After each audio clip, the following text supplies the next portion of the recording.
Muy buenos días, hermanos y amigos. Damos gracias a Dios nuevamente por su misericordia, ya que Él nos ha cuidado en este tiempo tan difícil. Les invito a que me acompañen en oración. Amado Padre Celestial, en este día te damos gracias, te damos honor, oh Dios, porque tú eres grande y misericordioso. Presentamos ese servicio en tus manos, que tú nos bendigas en el día de hoy. En los méritos de Cristo. Amén. Vamos a iniciar cantando el himno número 152. Himno número 152. Jesús es la roca.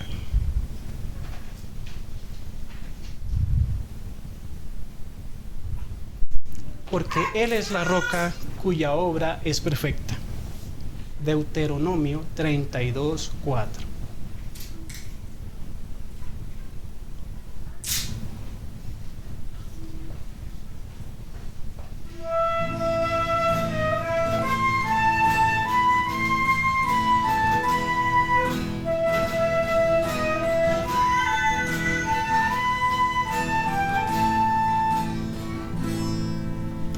Jesús es la roca de mi salvación, Él es quien me libra de condenación.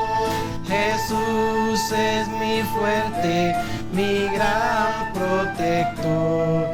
Yo sé que soy hijo de todo su amor. Yo sé que soy hijo de todo su amor. Jesús me defiende de negra traición. Él lava las manchas de mi corazón. Jesús me rescata del mundo falaz. Me lleva a su seno de paz. Me lleva a su seno de paz. Por eso en mis horas de negro dolor, yo busco el consuelo de mi Redentor. Venid si por Cristo ser salvo queréis, al lado de Cristo lugar hallaréis. Al lado de Cristo lugar hallaréis. Su paz os ofrece, su paz Él os da. Aquel que le busca ser salvo podrá. Yo fui mucho tiempo esclavo del mal, mas hoy Jesucristo me dio libertad. Mas hoy Jesucristo me dio libertad. Jesús es la fuente de la redención. Él sana las llagas de mi corazón. Él sana al leproso, al ciego da luz. Por eso confío tan solo en Jesús.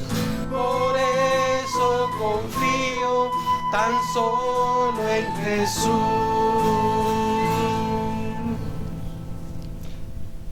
Vayamos unas hojas más adelante.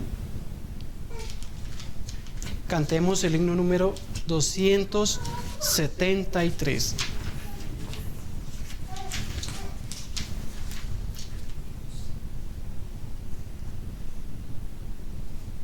Todas las promesas del Señor Jesús. Himno número 273. Todas las promesas.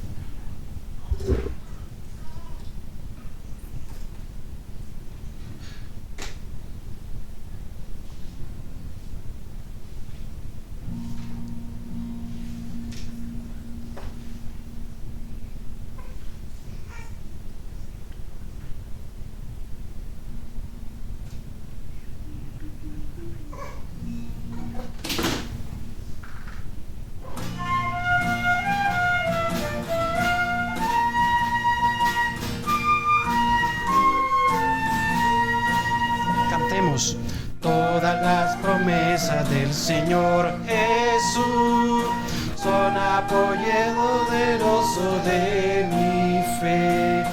Mientras lucha aquí buscando yo su luz, siempre en sus promesas confiaré. Grandes, fieles, las promesas que el Señor Jesús ha dado. Grandes, fieles, en ellas para siempre confiaré. Todas las promesas para el hombre fiel, el Señor en sus bondades cumplirá. Y confiado sé que para siempre de él, paz eterna mi alma gozará. Grandes, fieles, las promesas que el Señor Jesús ha dado. Grandes, fieles, en ellas para siempre confiaré. Todas las promesas del Señor serán gozo y fuerza en nuestra vida terrena. Ellas en la dura ley nos sostendrán y triunfar podremos sobre el mar. Grandes, fieles, las promesas que el Señor Jesús ha dado. Grandes, fieles, en ellas para siempre confiaré.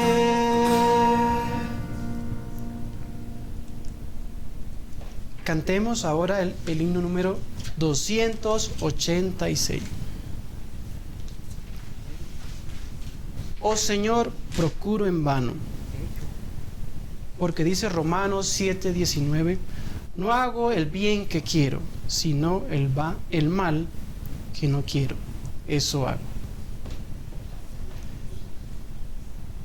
Himno número 286, oh Señor, procuro en vano.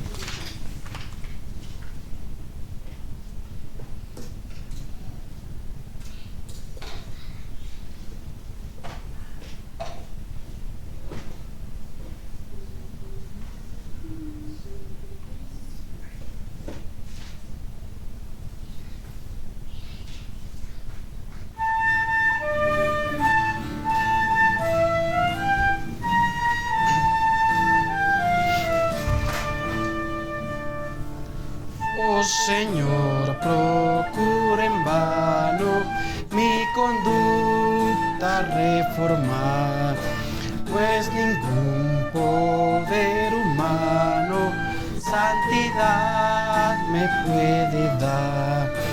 Es mi vida de pecado, diaria ofensa para ti, pero mi alma ha confiado en tu sangre carmesí.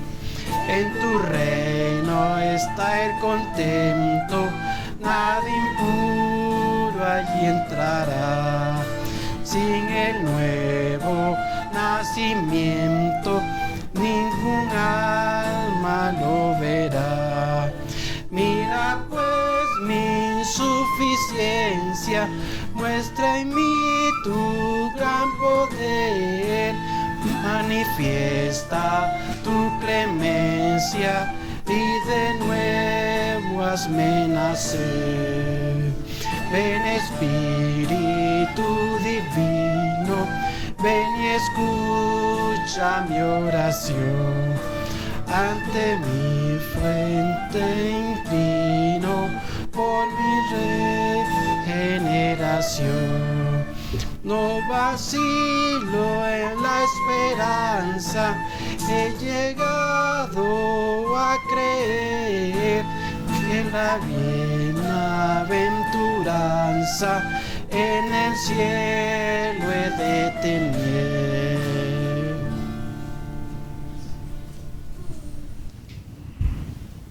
queridos hermanos y amigos, tomemos nuestras Biblias.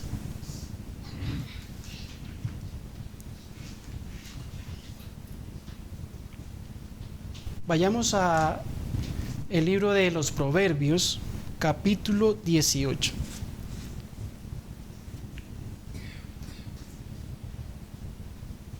Proverbios, capítulo 18.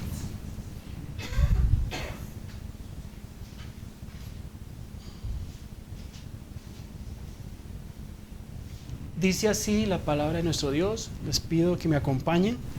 Su deseo busca el que se desvía y se entremete en todo negocio.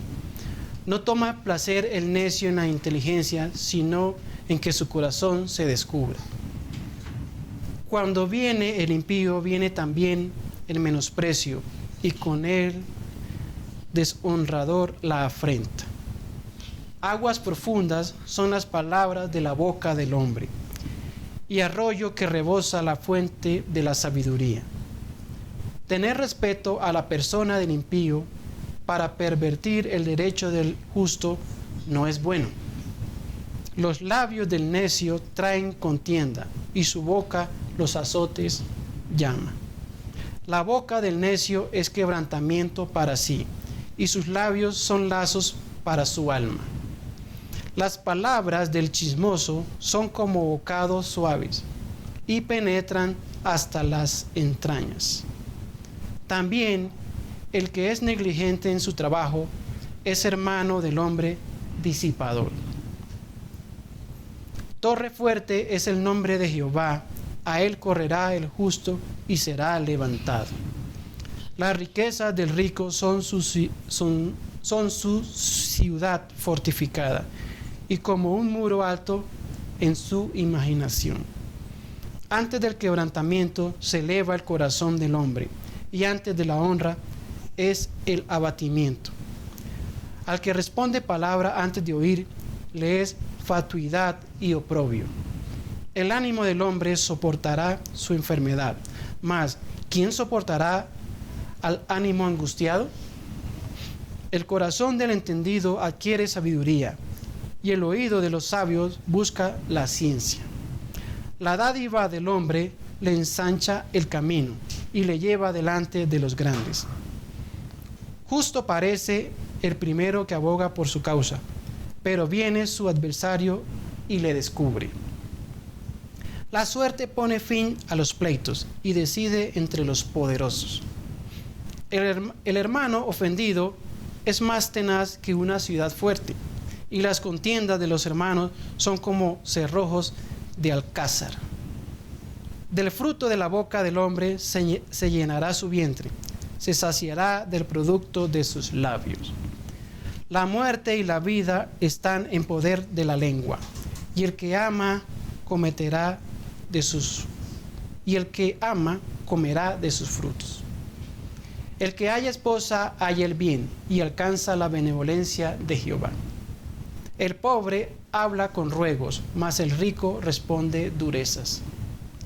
El hombre que tiene amigos ha de mostrarse amigo, y amigo hay más unido que un hermano. Dios bendiga su palabra. Cantemos otros signos. Para eso les invito, hermanos, que busquemos en nuestros signarios el himno número 222.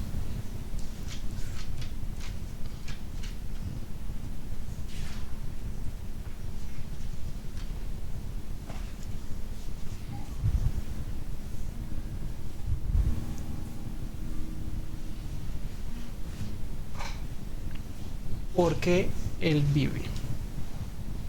Porque Él vive. 222.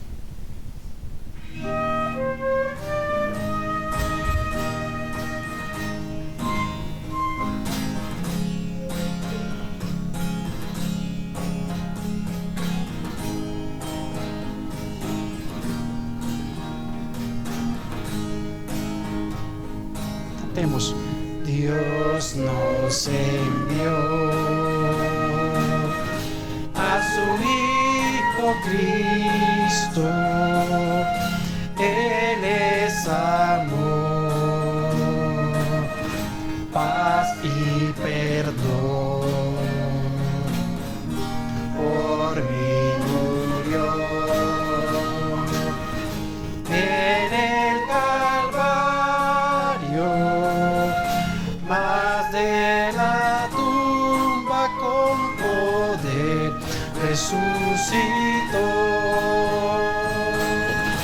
Porque Él vive, no temo el mañana, porque Él vive, seguro estoy,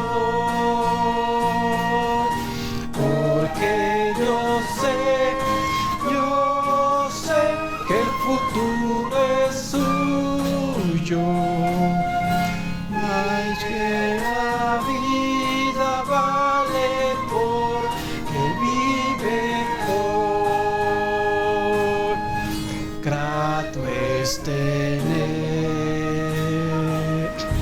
a un tierno niño, precioso don que Dios nos da.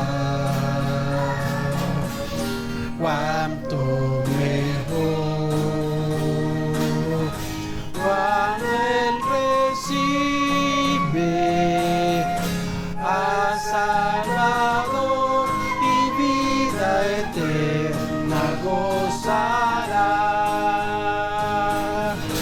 porque Él vive, no temo el mañana, porque Él vive, seguro estoy, porque yo sé que el futuro es suyo y que la vida vale porque Él vive hoy. Se acabará mi vida un día, enfrentaré muerte y dolor, mas a Jesús veré en la gloria y reinaré con mi triunfante Salvador, porque Él vive, no temo el mañana, porque Él vive, seguro estoy, porque yo sé que el futuro es suyo y que la vida vale porque Él vive hoy. Amados hermanos, vayan preparándose y busquemos en nuestras Biblias Salmo capítulo 13. Va a estar enfocado en este texto, Salmos capítulo 13. Para esto invito a nuestro hermano Ramiro, quien lleva la palabra del Señor.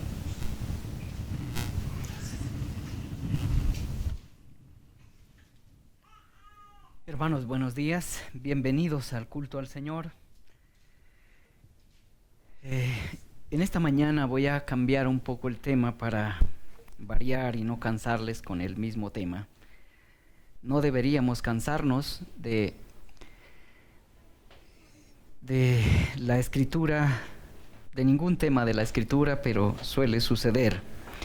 Por eso, de vez en cuando llevamos una serie, de vez en cuando hacemos un paréntesis para variar un poco el menú.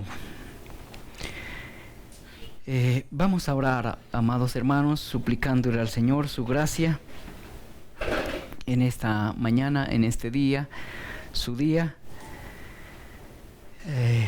dando gracias también por las bendiciones que a diario, que segundo a segundo nos concede. Bendito Dios y Padre Celestial, te adoramos. Te adoramos, Señor, por tu majestad. Te damos gracias por tu gracia, por el amor con el que nos has amado. Te damos gracias por cada bendición que recibimos segundo a segundo. Te damos gracias por Cristo, mediante quien nos concedes todas las bendiciones que disfrutamos, sean espirituales o sean físicas.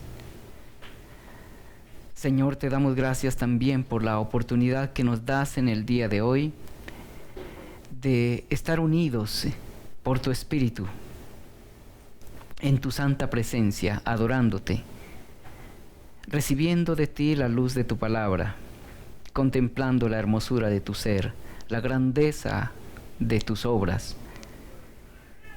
Señor, a ti nos encomendamos en esta mañana, suplicando que abras nuestro entendimiento. Te ruego, Señor, que me des claridad para exponer tu palabra, que me concedas la destreza necesaria para poder comunicar tu santa voluntad. Y también te pido, Señor, en el nombre de tu Hijo Jesucristo, que abras el corazón de mis hermanos, que estén atentos, que hagan lo suyo, Señor.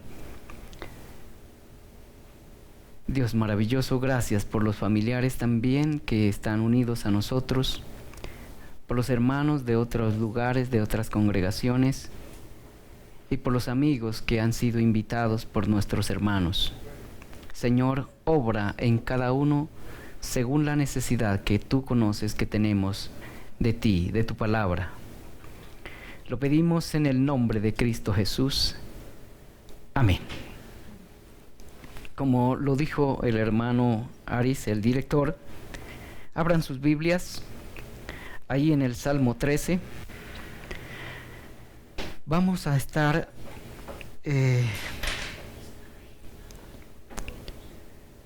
sobre los versículos 1 y 2 solamente del Salmo 13. Y el título que he puesto en esta mañana a esta exposición es una interrogante. ¿Olvidado por Dios?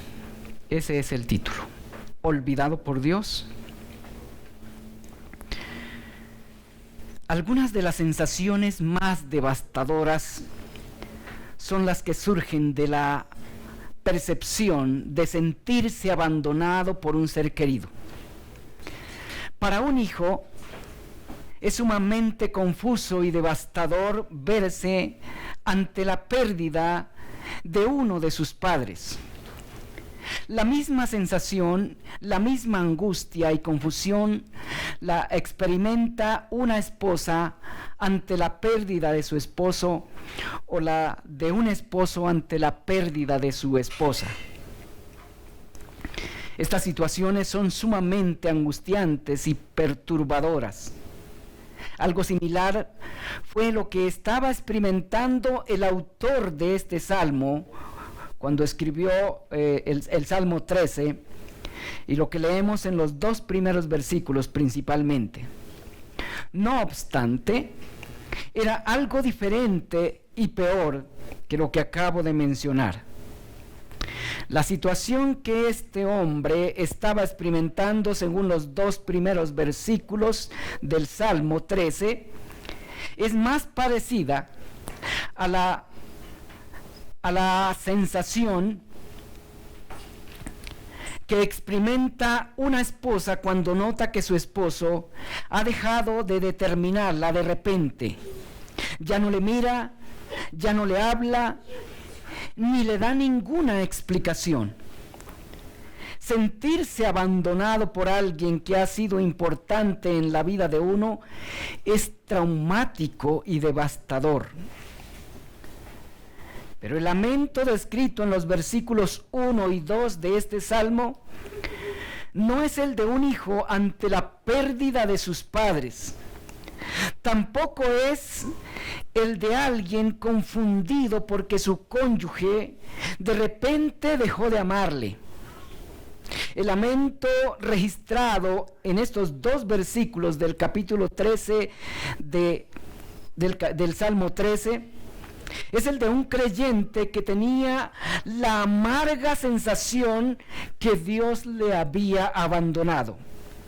Observemos cuidadosamente su lamento.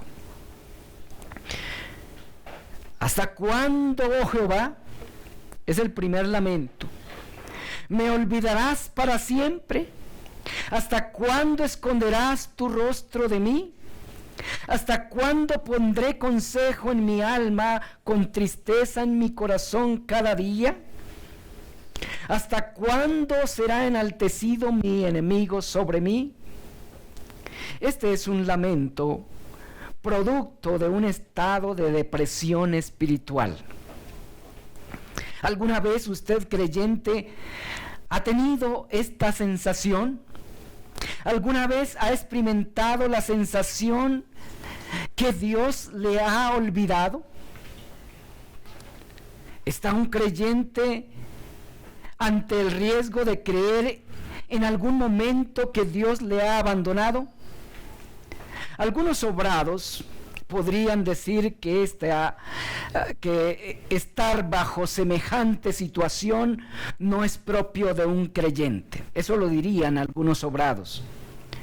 Para decepción de los sobrados y tranquilidad de los creyentes, la respuesta que la Escritura da es que sí.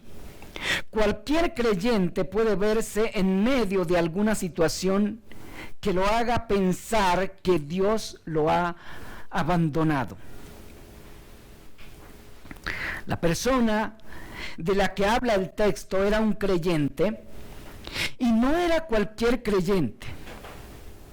¿Quién fue ese creyente que en algún momento en la antigüedad se halló creyendo que Dios lo había abandonado? Fue el gran David. No es posible saber específicamente en qué etapa de su vida sufrió esta crisis. ¿Fue antes de ser rey del pueblo de Dios? ¿Fue siendo rey del pueblo de Dios? No lo podemos saber con exactitud. Según el testimonio que la Escritura da de David, las más grandes crisis espirituales David las experimentó siendo rey. Antes de ser rey, despedazaba leones, derribaba gigantes, derrotaba ejércitos poderosos y numerosos y destruía fortalezas. Luego, siendo rey, la Escritura muestra algunos episodios vergonzosos y horrendos de la vida de David. Enredado en un adulterio, cometiendo un homicidio para ocultar su pecado. Más tarde lo vemos perseguido por su propio hijo Absalón. En los dos primeros versículos de este salmo, el Salmo 13, la Escritura lo muestra bajo una crisis depresiva, confundido y angustiado. ¿Por qué? Antes de considerar la naturaleza de esta depresión, de este estado de depresión, consideremos la forma de este estado de depresión. Características de la depresión de David. El lamento registrado en los versículos 1 y 2 está conformado por 5 intensos y desesperados gritos de angustia y dolor. Observemos estos gritos uno a uno. Salmo 13, versículos 1 y 2. ¿Hasta cuándo, oh Jehová? Este es el primer grito. Es un grito corto, pero es un grito intenso y profundo. Es un grito de angustia inconcluso por el dolor que le estaba agobiando, el dolor que estaba experimentando. ¿Se imaginan el dolor que ese hermano estaba experimentando, que estaba sufriendo en su pecho? Únicamente quienes han perdido un ser querido por muerte o por abandono tienen una idea del dolor que David estaba experimentando en aquel momento. Además de ser un dolor traumático, es un dolor desgarrador, un dolor que interrumpió su clamor. Contemplemos el segundo grito. ¿Cuál es el segundo grito? ¿Me olvidarás para siempre? El segundo grito es la proclamación del primero, es la continuidad del primero. En este, por lo menos, pudo expresar la primera parte del motivo de su dolor. Estos dos gritos son realmente dos mitades del mismo grito. ¿Se imaginan las imágenes que pudieron estar en la mente de David en aquel momento?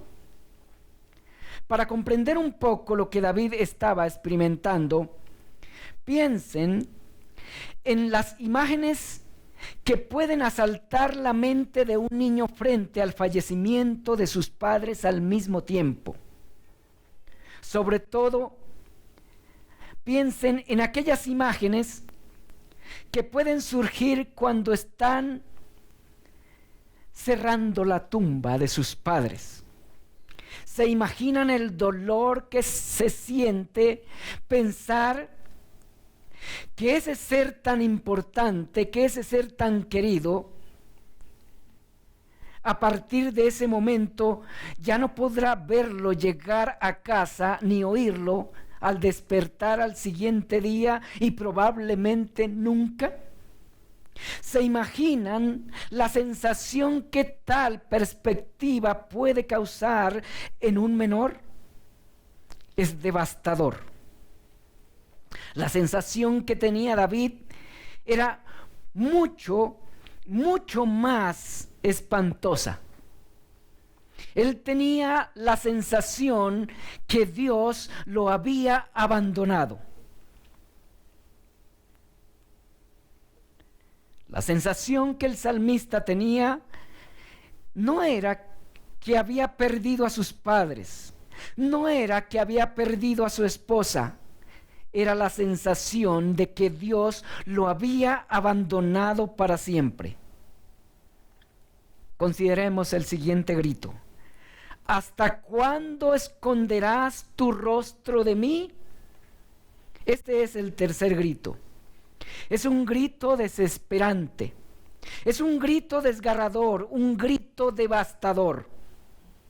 David no solo llegó a pensar que Dios lo había abandonado, su sensación fue más extrema. Él llegó a pensar que Dios se le estaba escondiendo, que no deseaba verle ni oírle.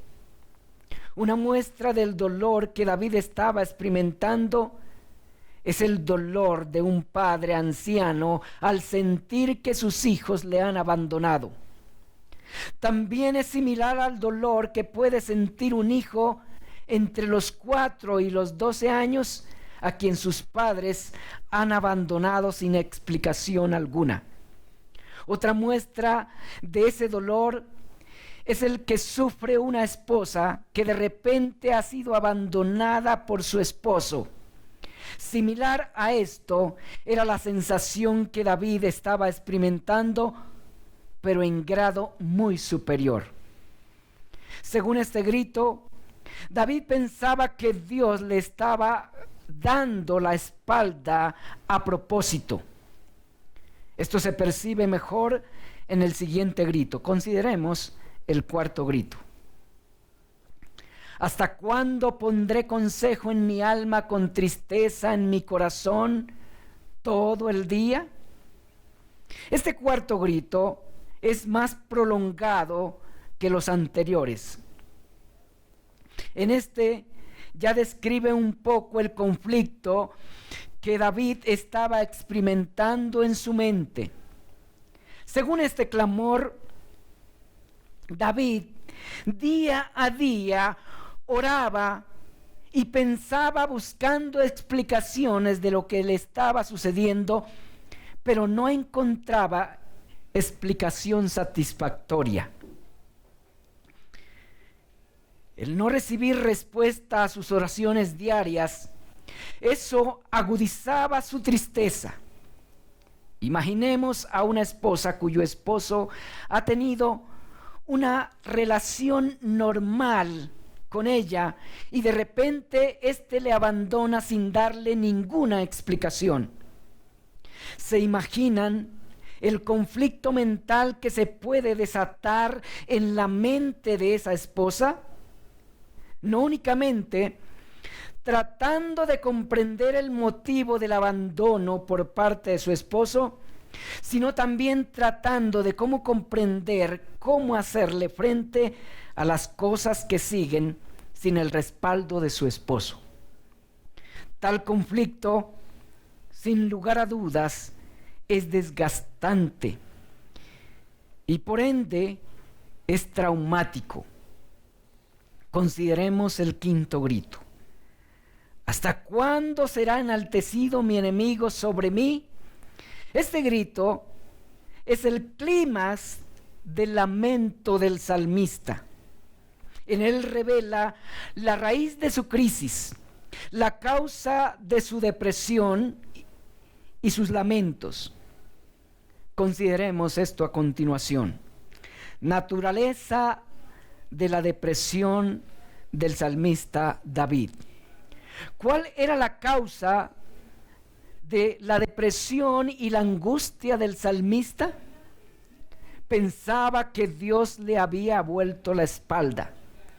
Tenía la amarga sensación que Dios le había abandonado.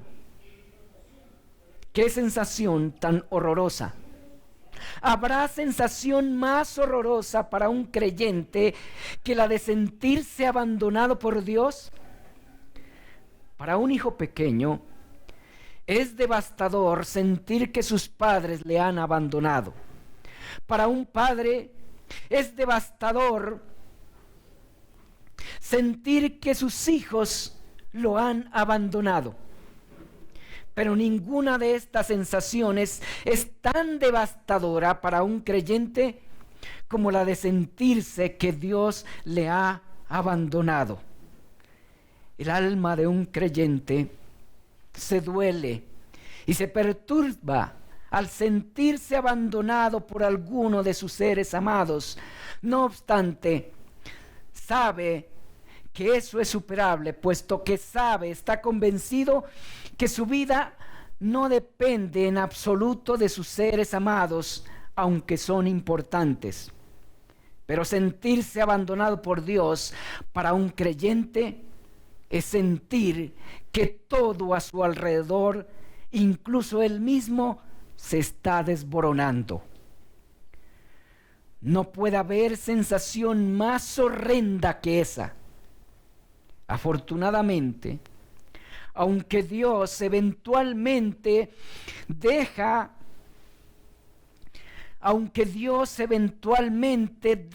que sus hijos experimentemos la sensación de que nos ha abandonado, afortunadamente eso jamás ocurrirá. Únicamente es una sensación, afortunadamente, pero jamás será una realidad. Puede ocurrir que un esposo abandone a su esposa. De hecho, ocurre con frecuencia aún entre creyentes. Ocurre que los hijos abandonen a sus padres o a su madre. Ocurre que los padres abandonen a sus hijos. Incluso puede ocurrir que una madre abandone a sus hijos, pero jamás ocurrirá que Dios abandone a uno solo de sus hijos. Isaías 49:15. ¿Se olvidará la mujer de lo que dio a luz para dejar de compadecerse del hijo que Dios de su vientre? Es una interrogante que Dios mismo hace. Permítame repetirla. ¿Se olvidará la mujer de lo que dio a luz para dejar de compadecerse del hijo de su vientre? Luego dice Dios: aunque olvide ella, yo nunca me olvidaré de ti. Aunque esta reflexión es para la iglesia, está dirigida a la iglesia en su conjunto, es aplicable a cada uno de sus miembros. La intención de la interrogante es eliminar esa confusa sensación que suele apoderarse en ocasiones de los creyentes de una manera individual o de manera colectiva. Lo que Dios dice en este versículo es que miremos cuán difícil es para una mujer abandonar a sus hijos. Y aunque puede ocurrir, dice Dios, jamás yo abandonaré a mi pueblo. Jamás ocurrirá que Dios abandone a los suyos. Eso no es posible, por cuanto lo más difícil, Él ya lo resolvió mediante su Hijo, el Señor Jesucristo. Dice la Escritura en la carta del apóstol San Pablo a los Romanos, capítulo 5, versículo 8: mas Dios muestra su amor para con nosotros, en que siendo aún pecadores, Cristo murió por nosotros. Qué maravilloso es escuchar esto. Romanos capítulo 8, versículo 32 al 39. Luego dice: el que no escatimó ni a su propio Hijo, sino que lo entregó por todos nosotros, ¿cómo no nos dará todas las cosas? Claro, no es el conocimiento de estas verdades las que nos sostienen o lo que nos sostiene. Pues muchas veces, sabiendo estas verdades, pensamos que Dios nos ha abandonado. Es así porque Dios nos sostiene no por el conocimiento que tengamos de estas verdades, sino por la realidad de ellas. Él se ha comprometido a sostenernos, a sustentarnos hasta el fin. Y no por mérito alguno de parte de los creyentes, sino por su pura gracia.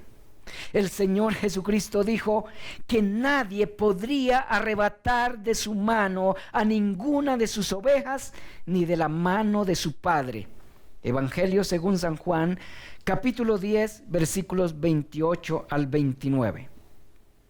Pero ¿por qué David llegó a pensar que Dios lo había abandonado? En el quinto grito del versículo 2, él lo menciona. Y en el versículo 4, estaba bajo la opresión de un enemigo. Él lo menciona ahí en el versículo 4 y versículo 5. Su temor era que si este enemigo le vencía, todos los demás enemigos suyos harían fiesta. Versículo 4. ¿Cuál podría ser ese enemigo que le oprimía tanto hasta el punto de hacerle pensar que Dios le había vuelto la espalda? El salmista no lo menciona por nombre. Algunos comentaristas han dicho que era una enfermedad que lo estaba poniendo en peligro de muerte. Infieren esto por la segunda parte del versículo 3, por lo que dice la segunda parte del versículo 3 del Salmo 13. Personalmente creo que el enemigo que lo estaba oprimiendo, que lo estaba agobiando, no era necesariamente una enfermedad física.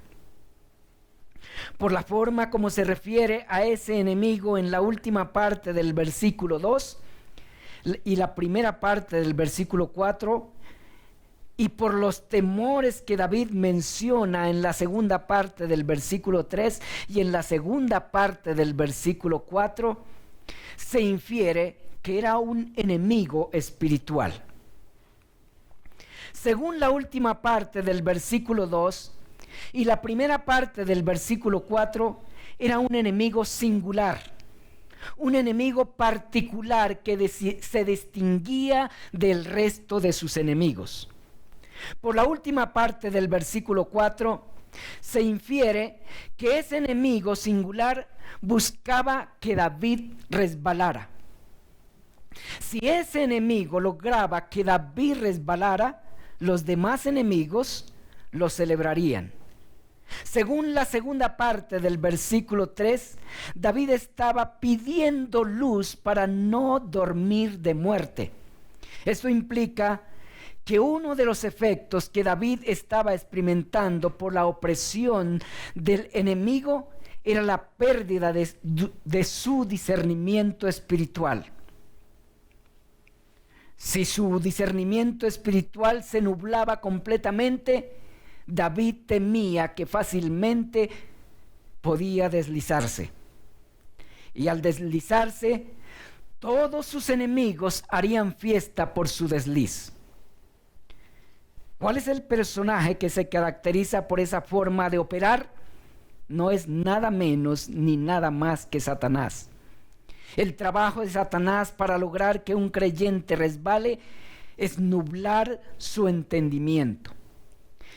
Es probable que David se encontrara enfrentando una situación sumamente compleja, una situación en la que había un alto riesgo de cometer algún pecado que podía ser aprovechado por quienes no estaban a gusto con él.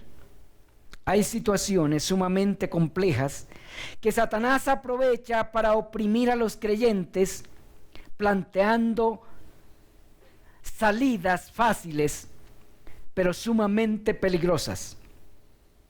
Estar bajo una situación de esas sin saber exactamente cuál puede ser la decisión correcta es una situación sumamente agobiante.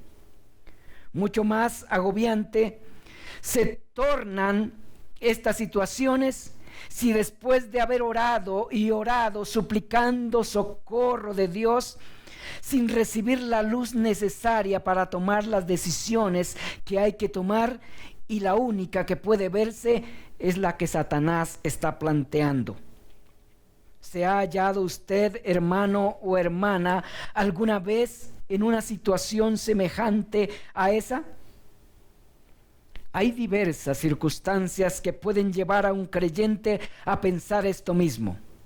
Calamidades físicas o economías colapsando pueden generar luchas espirituales agobiantes.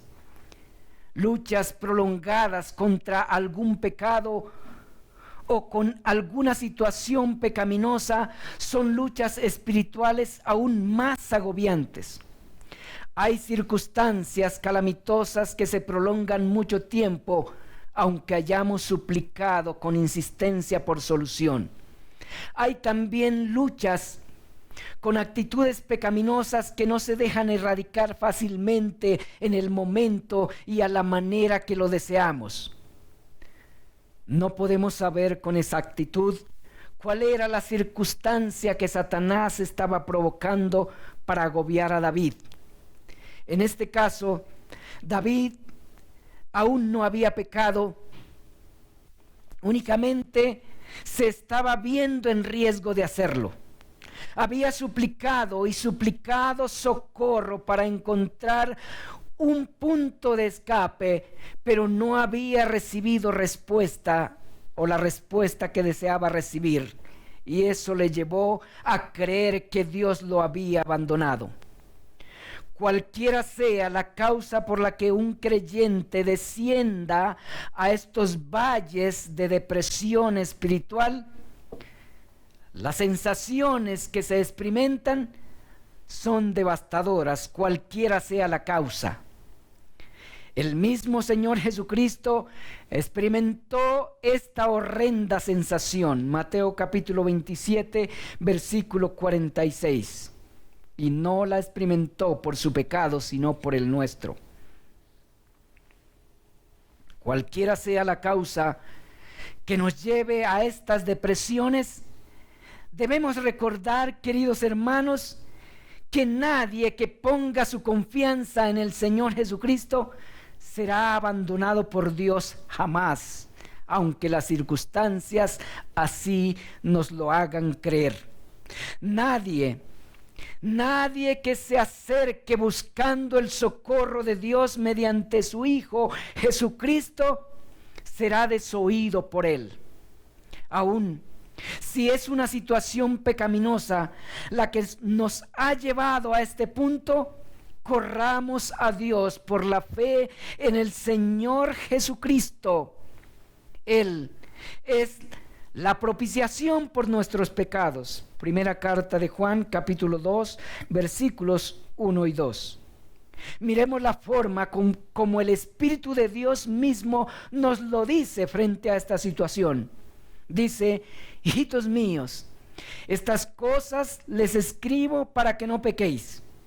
Y si alguno hubiere pecado, abogado tenemos para con el Padre, a Jesucristo el justo. Él es la propiciación por nuestros pecados. Y noten el término con el que introduce esta exhortación de gracia, esta exhortación evangélica. Hijitos, es la forma como nos introduce el Señor mismo, Dios mismo, el Espíritu de Dios al Evangelio. Hijitos es una expresión tierna, es una expresión paternal. Es la actitud del Espíritu de Dios con la cual nos invita a refugiarnos en su Hijo, aun cuando hemos sido heridos por nuestro pecado. El Señor Jesucristo es el remedio para nuestras depresiones, aun por las que son causadas por nuestros propios pecados. Nunca dejemos de clamar por auxilio a Dios, aunque las circunstancias nos hagan creer que Dios ya no desea mirarnos. David creía que Dios le había vuelto la espalda, pero aún seguía clamando. Las calamidades tienden a hacernos dudar de la inmensa, de la grandeza de la bondad de Dios. La peor de las calamidades, o la peor de la calamidad en la que podemos caer, es en el pecado. Pero la bondad de Dios es tan maravillosa que ha hecho provisión suficiente para sacarnos de ella. Y esa provisión la tenemos en el Señor Jesucristo. La cita que les mencioné en Primera de Juan, capítulo 1, versículos 1 y 2, es la cita que trae refrigerio a este tipo de calamidades causadas por nuestro pecado. Si nuestra depresión, si nuestra angustia es por nuestro propio pecado, aún hay remedio, queridos hermanos. Corramos a Cristo. Él nos oye. Oremos. Bendito Dios y Padre nuestro, te damos gracias, Señor, por tu palabra tan hermosa, tan refrigerante. Señor, se quiebra nuestro corazón al contemplar tanta gracia, tanta bondad para con nosotros. Gracias por ser nuestro Dios. Gracias por tu palabra, mediante la cual alientas nuestra vida, alientas nuestro corazón. Hay muchas cosas que nos agobian, situaciones económicas, decadencias de salud, problemas familiares. Hay tantas cosas que tienden a confundirnos y a desalentarnos. Y la peor, nuestro propio pecado.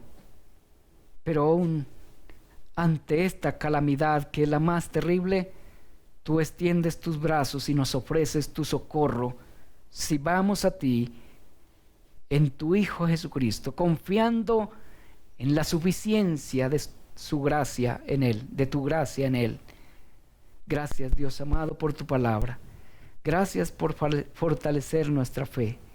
Ayuda a tus hijos, a tu pueblo, a cada uno.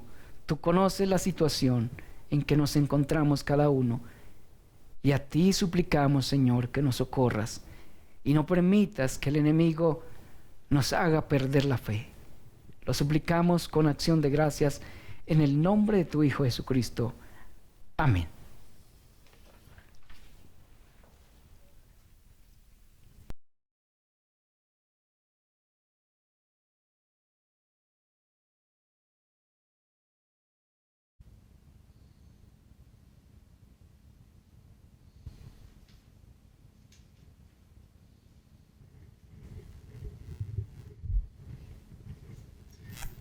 Agradecidos con Dios nuevamente por su infinita bondad.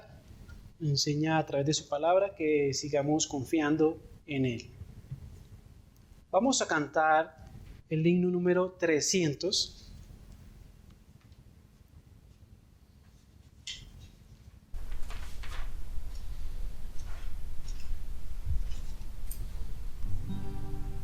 Sublime gracia.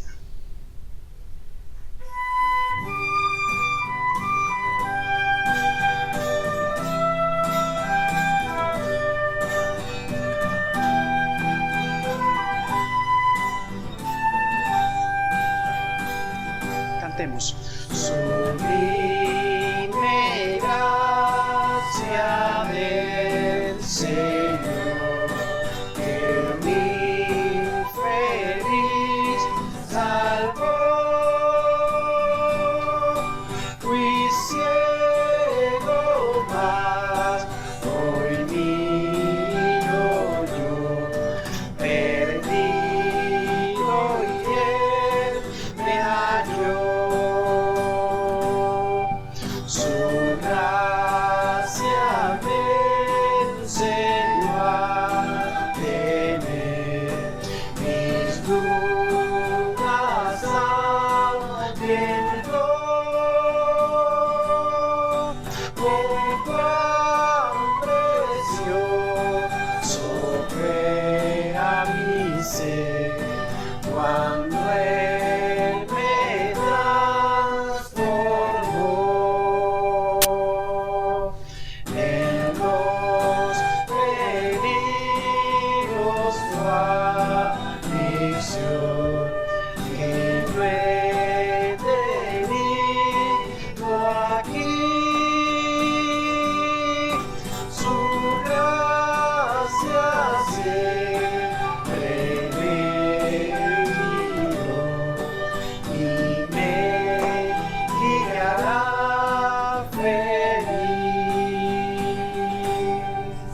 Y cuando en Sion por siglos mil, brillando esté cual sol, yo cantaré por siempre allí su amor que me salvó.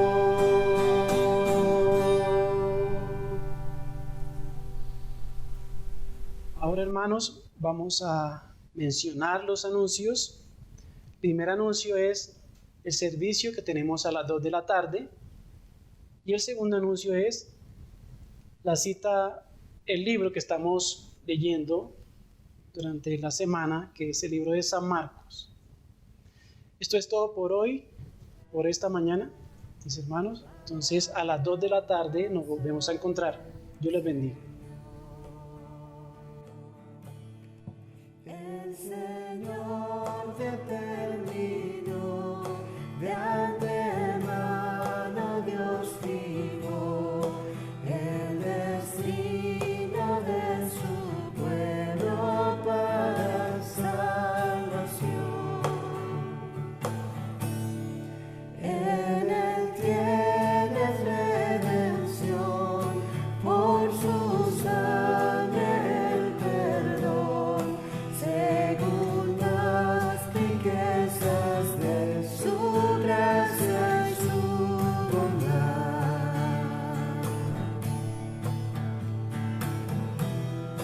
para